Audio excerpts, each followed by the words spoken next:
busy day. So we'll give it, okay, so we are going to start. It's 9:30. Let's start. It's Sydney time. Welcome, Jacques. Thank you for coming to our Exportia lab.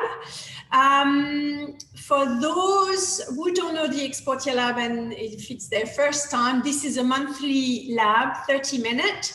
We pick a topic with my team around exporting to Europe, and we talk about it during 30 minutes. So it's usually 20 minutes content, and then we have a Q&A. So we're very privileged to have Sjaak De Klein today with us for the Exportia lab. My name is Christelle Damiens, and feel free to ask some questions. So there's a Q&A section. You can also ask them on the chat, and Jacques will tell us if.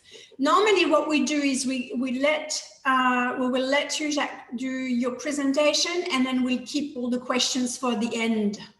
Yeah. Works for you? Okay. Yeah. So Jacques is the Senior Manager Supply Chain Solutions for the Holland International Distribution Council, and today we are going to talk about the Netherlands as a gateway to Europe, and how we can set up a supply chain from the Netherlands. So I will let you introduce yourself via your details, and then I'll let you present. Yeah. Well, good morning, Christelle. Good morning, everybody who's dialing in. It's a pleasure to be here. My name is Sjaak De Klein, and I indeed support the Holland International Distribution Council. I do that from Bangkok, Thailand.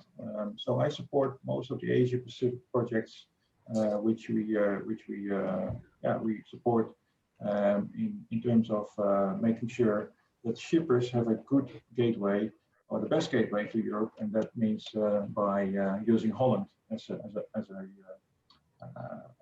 jumping point. So that's what we do, and I have a little bit of a presentation about possible supply chain solutions. So here we are. At the moment, a very hot topic. Because of the Brexit, a lot of people are looking at a supply chain or changes to their supply chain. Traditionally, Australian shippers might have selected the UK as a point to start in Europe, but Brexit makes it more difficult to supply into Europe from the UK. So maybe it's a good idea to restructure your supply chain. And let's go to the next slide to show you what options and flavors we have. Go there. This is the indirect supply chain model. I would say it's a very traditional model where people from the Asia Pacific region ship into Europe, and that could be a direct shipment to the ultimate customer, or they could use a distributor in between. But if you work on this basis, there are some limitations for the shipper. Of course, being far away and having a time difference of about 8 hours, I think now, with Europe, the contact with the customer might not always be optimal. In addition to that, it might be a bit challenging to understand the market and have a good feel for current and quick market trends and a quick response to that. An option might be to select a distributor, but a distributor might not always work in your favor either. It depends often on the margins they make. If they make a better margin on a different product they serve, then your product might stay longer on the shelf. Of course, the lead times from the Asia Pacific area into Europe are quite long. And I just like to remind you about the issue we have in the Suez Channel. That makes it even worse. So people are really worried about long lead times, and especially if you can buy similar goods from suppliers in Europe, the lead time will be extremely difficult. And talking about difficulties, even if you set up a distributor agreement, it might be very difficult to move away from that partner in the long term. On the other side, it's also not very convenient for your European customers, because they will be often involved in the shipping arrangements. Well, I would like to say that at the current moment, shipping is extremely difficult out of the Asia Pacific region. The containers are not readily available, containers are at a very high price, and that burden is on the shoulders of the European customer. Once the goods arrive in Europe, then there's another burden because they need to be imported and VAT and duty need to be paid. So your customer will be charged with that. Importing it also requires a lot of paperwork, and the paperwork will be again completed by your customer. The customer will be an importer of record and therefore has to comply with all the rules and regulations, which might be quite cumbersome. Last but not least, if your customer is buying on FOB basis or ex-works basis, there's a lot of money tied up in the inventory, which is traveling by sea or is stuck in a warehouse. So the ultimate customer has a lot of cash flow challenges there. So what we see, next slide please. What we see is that European customers become a little bit more vocal, and they voice out what they prefer. They would like to have shorter lead times, and again, it's very simple to look at the advantage European suppliers have over suppliers from the Asia Pacific region. Since the order quantities are usually bigger, they would prefer to have them smaller as well, because in Europe, a smaller order quantity can be arranged more often. In terms of pricing, to be honest, it is quite a hassle to find out the pricing, find out the shipping, find out all the additional charges. So that's not really preferred by a customer. They would like to have an all-inclusive price and actually have it delivered on my doorstep. I don't want to be involved in any of your imports and all the customs requirements. Even with a distributor, it might not work. The distributor might not give your customer the attention they need or they deserve. So that might not be the solution either. So it's, in general, European customers want to have convenience, and they want to have a solution which is comparable to a European supplier. Next slide, please. So this is food for thought, because now you have to look at several options, or you can have a look at several options how to change your supply chain. And there are many things to consider. You could actually really think about how to improve your service levels by perhaps working with a logistics service provider who's also able to provide a multilingual call center, which maybe is not possible with your distributor. You can also actually target more markets, more channels for sales. The distributor is only one way of selling. There are more possibilities to sell your goods. What we see a lot also is returns.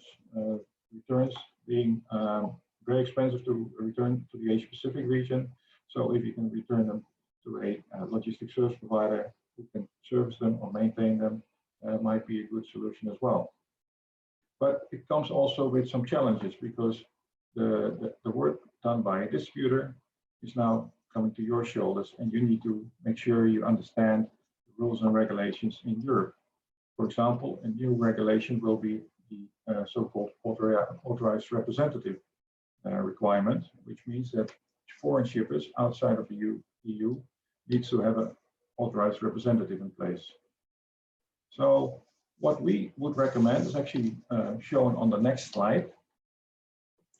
Then this is what we call a direct model, where we have a European distribution center located in the heart of Europe, and no surprise, that is in Holland. A good spot would be Holland. This model could work very well by using a logistics service provider and maybe appointing some sales agents. In this model, you can easily mimic the presence of a European presence by having short lead times and having a similar shopping experience compared to your competitors in Europe. A big advantage of this model is also that your order to cash cycle will be very short. Europe is a small place. Shipping goods from Holland to most of the countries in Europe would take only 2 to 3 days travel by road. So it is very quick. And again, this setup might allow for a better solution on the returns. As you can see here on the picture, this model not only allows for B2B business, but it also allows for B2C business. You can connect to fulfillment centers, and you can also still appoint a distributor. For example, in the UK, where there are different challenges. Having your distribution center in Holland makes it also possible to have a bonded facility from which you can supply to the UK or perhaps to places like Russia or Switzerland. So all in all, this model serves the B2B business and B2C business.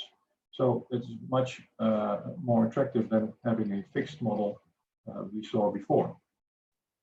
Holland, again, is very well connected with the rest of Europe. So finding transportation into Europe is very easy.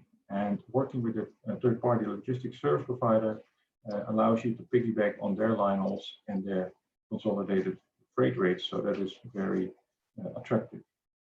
If you consider this setup and you would like to import your goods into Europe, it's also good to know that you can apply for VAT deferment. That means you don't have to pay VAT on arrival. So you only have to pay VAT based on your tax return. And your tax return could be quarterly or every half year. So you could save up to 3 months cash flow. That is a solution not seen everywhere in Europe.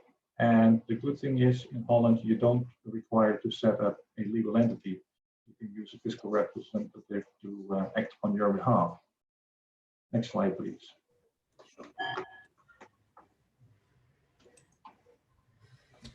Well, the European distribution centers are very common. This overview done by Vap consultants shows that it is applicable to most of the industries. Again, Europe is very small, so it's easy to distribute the goods in a fairly short time. And there are major benefits of having all your stock in one location. The two major exceptions are if you're in the food and beverage business or in fast-moving consumer goods, because they usually maintain warehouses closer to the market, often in national distribution centers.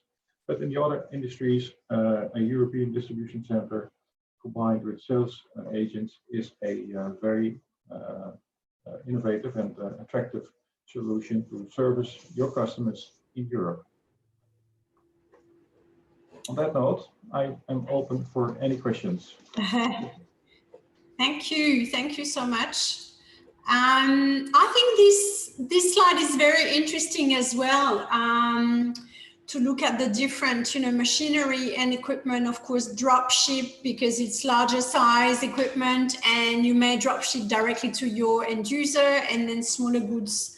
I think it's also interesting to know that you can also combine. You may have in some countries some distributors and some other countries smaller distributors that you may want to ship directly from Holland. So there's many different ways. Okay, so Michael goes straight into the first question. It's one of mine, so I'm glad you're asking it.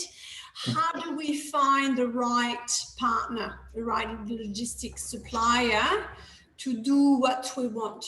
And how much do they charge? So if you can tell us with the steps, basically, take us through the steps are, how do we go about setting up that supply chain in the Netherlands? Yeah, well, the easy answer is give me a call or send me an email, because that's exactly what we do. We provide a so-called matching service. So we represent about 300 members in the logistics industry, or we represent the logistics in general. And we provide a matching service where we bring shippers to our members. And we do that on the basis of a logistics questionnaire. And a logistics questionnaire is a simple spreadsheet in which we fill out all the details about the products, the volumes, inbound volumes, outbound volumes. And then we use that to talk to our members. In many cases, we start on a no-name basis, so it's completely confidential. We go to our members for whom we consider to be experts or experienced in the particular area. and we check with them whether they have an appetite for it and whether they have time and space for it, because some of the logistics service providers are extremely busy, or they're building new facilities and they don't have space. So we can actually do all the groundwork for a shipper, and that will save them a lot of time. So we start with a long list, maybe 10 options, 10 service providers, and after a while we can narrow it down to 5 or 3 service providers, and then we connect back to the shipper and we propose to get in touch with them. And that means that we take a step back, and the shipper can actually deal directly with the service provider. This service is completely free of charge. We provide this free of charge, and it's all confidential. So extremely useful for people far away and not familiar with the market or the logistics market. So please give me a call. Yeah. And we have another, thank you for that. We have another question from Steven, who's asking, do you provide any adjunct service capabilities for products you distribute or dropship? So what different types of service can you provide, or can those partners provide besides just warehousing or anything? What else can they do? The question is about the logistics service provider, what kind of services they provide? Yes, what other adjunct services?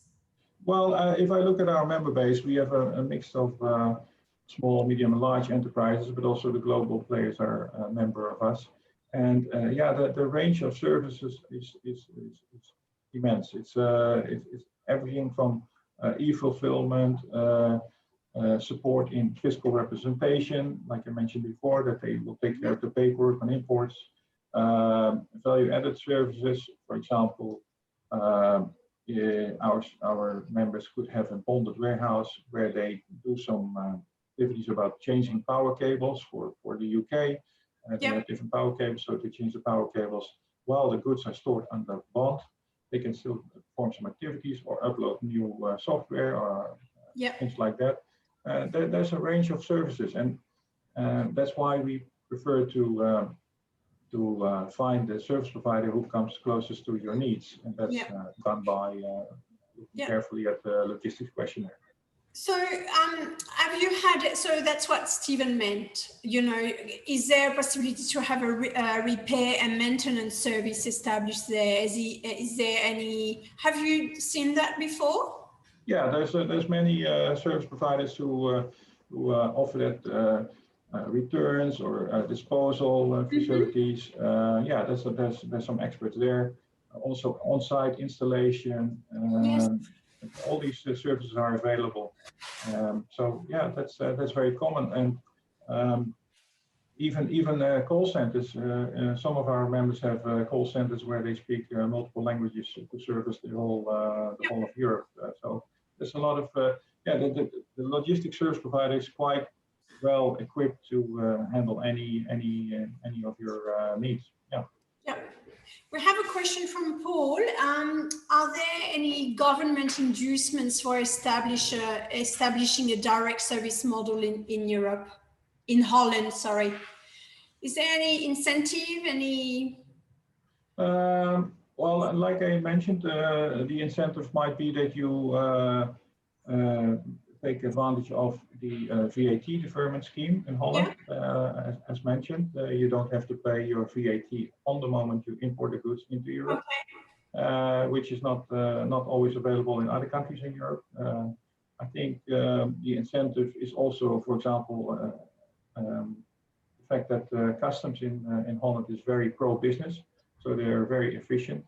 Another incentive is that customs works very closely to the FDA department in Holland, so they all operate in the same area. So you don't have to go to many locations to get your goods cleared or answer questions being answered. There's a lot of convenience. So yeah, the logistics industry is a vital part of the economy in Holland. Very a vital part of the economy of the EU. Holland is the number 2 exporter of meat products, and that is not because the people in Holland eat that much meat, but we export most of the meat onwards to European countries. So we clearly have a important status as being a gateway to Europe. Mm-hmm. I have another question. I told you the audience is very dynamic in the labs. So can the 3PL, so that's a question from Lackland, sorry. Can the 3PL in the Netherlands also handle export to the UK and take care of the VAT and the duties? Is that, how smooth is that with the UK? Yeah, there's options to ship, for example, from the Asia Pacific region, a container of goods into Rotterdam.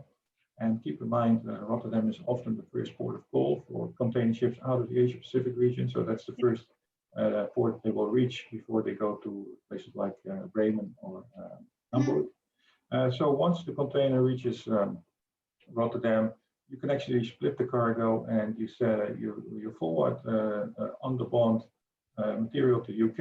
Maybe if you have a distributor there, they can receive it and do the customs clearance there. And the European bit stays behind in Rotterdam, being cleared there and then stored for later deliveries. So that's an option to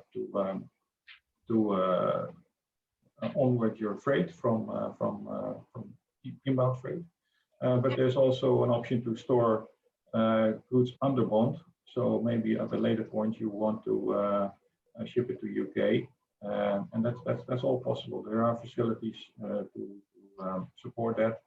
And just for your information, a bonded warehouse in Holland is not different from a non-bonded warehouse. It's actually the same building. It's just a paper exercise, which is sometimes surprising because in Asia Pacific region, a lot of people have the notion that a bonded warehouse is different from a non-bonded warehouse.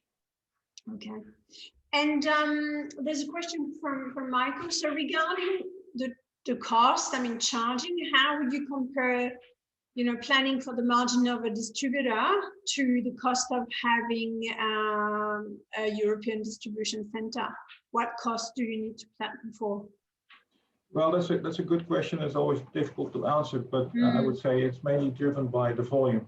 When the volumes are increasing, it might be advisable to change your supply chain. The supply chain progresses with your business in general. Yep. And in terms of cost, I could not give you any indication. All I would say is that the logistics industry is very transparent in Holland, and we have a lot of providers. So that makes it a very dynamic environment and a very cost-competitive environment. Again, as we propose a short list of 5 to 3 service providers, you can easily figure out which company suits best to your needs. And keep in mind, it's not only the price; it's also convenience and the ability to service your customers. So it's not all about a price of picking goods or delivering them. Yeah. Would you just for people to know, what they need to prepare for if they want to evaluate what it would cost them?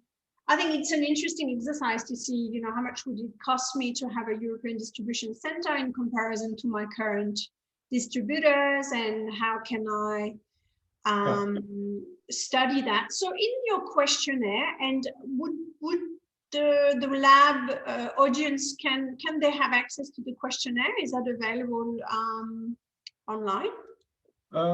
We have actually specific questionnaires for particular industries because if you're in the e-commerce business or the e-fulfillment business, the questions are slightly different. But it's best to reach out to us, and we can help you on that part. And again, do remember that a distributor also charges a price for their services. And maybe the initial setup might be cheap and easy and convenient, but again, once the volumes grow, the commission might go up. Or what we also see a lot is that the distributors say, well, now it's getting out of control. This is too much volume. I don't want to maintain your stock. I don't want to maintain your inventory levels, which means that you can't service your customer very well. So there is a trade-off there between price and service level. Yeah. I guess also with the distributor that you also have access to their sales team. So that's also why, you know, it's always good to keep that in mind. It's not always appropriate. If I'm going online, selling online, it's very, and I know my direct customers, it makes also sense. I think there's different models to different type of functionality. I've seen a lot of my clients going with distributors, but also still wanting to have a distribution center in Holland to serve smaller distributors, to have a service center, for so many great reasons to boost the sales. So I think it's a great, it is a great option, definitely to look at as you progress. So I'm just going to, so being conscious of the time, we have a few minutes. It's your last chance to ask questions. I'm going to put your contact details again, so feel free to send some emails, and we'll put it in the follow-up email as well to you all. Jacques' contact details, so feel free to reach out to him. And just checking that I haven't missed any question. I don't think I have. I think everybody has received the response. Okay, so Jacques, I would like to thank you so much. I'm calling you Jacques like in France. Sorry about that. No, that's fine. And thank you for making the time. Thank you for the actual. It's a very interesting topic. I think it's to consider Holland such a great location. You know, all the transport access and to the port. I mean, it's a very good location for Australian exporters. Everyone, we have our next lab, which will be 22nd of June. We have a tentative topic, which is the updates of the Incoterms and what does that mean and how you can grab some information about the new Incoterms. So save the date and you will receive a notification on the confirmation on the topic. But basically, tune into our Exportia lab. It's once a month, it's 30 minutes, it's quick, it's crisp, doesn't get too much into your day, and you learn a lot. There's a lot of opportunities to ask some questions. So thank you again for being here, for your contribution. Very much appreciated, Jacques. And thank you to all the attendees for all your dynamic and nice questions as usual. I will see you next month. Thank you, Chriselle. Take care, everyone. Thank you so much. Take care. Stay safe, everyone.